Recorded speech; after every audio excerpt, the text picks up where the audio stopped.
பாத்தீங்கன்னா எம்ஜிஆர் அவர்களை விட விஜய் அவர்கள் வந்து வாக்கு சதவீதம் முதல் தேர்தலையே வந்து அதிகமா எடுத்திருக்காரு. சோ இது வந்து ஒரு வரலாற்று சாதனை தான் அப்படின்ற மாதிரி வந்து சொல்றாங்க தமிழகத்துல. இது எப்படி சார் நீங்க பாக்குறீங்க? அதாவது நான் ஆரம்பத்திலேயே சொன்னேன், ஜெயிச்சா சீட்டு கணக்கு, தோத்தா ஓட்டு கணக்கு அப்படின்னு. அது இவங்க நிறைய சொல்லுவாங்க, நிறைய தடவை தோத்துக்கிறாங்க, நாங்க இவ்வளவு சதவீதம் ஓட்டு வாங்கினோம் அப்படின்னு சொல்லுவாங்க.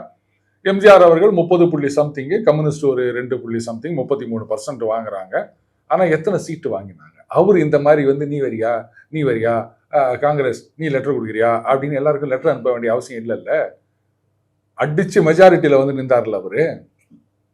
அதனால நீங்க வந்து உங்களுக்கு வேணும்னா அதோ இத்தனை % அப்படின்னு சொல்லுது, அப்ப சீட்டுக்கு வாங்க. அவர் இந்த மாதிரி யாரையும் போய் அவர் ஆட்சியில இருந்த வரைக்கும் ஆட்சியை கலைச்சாங்க, அது இவங்க தான் கலைச்சிட்டு 80 திருவல்லிக்கேணியில என்ன பேசினார் தெரியுமா?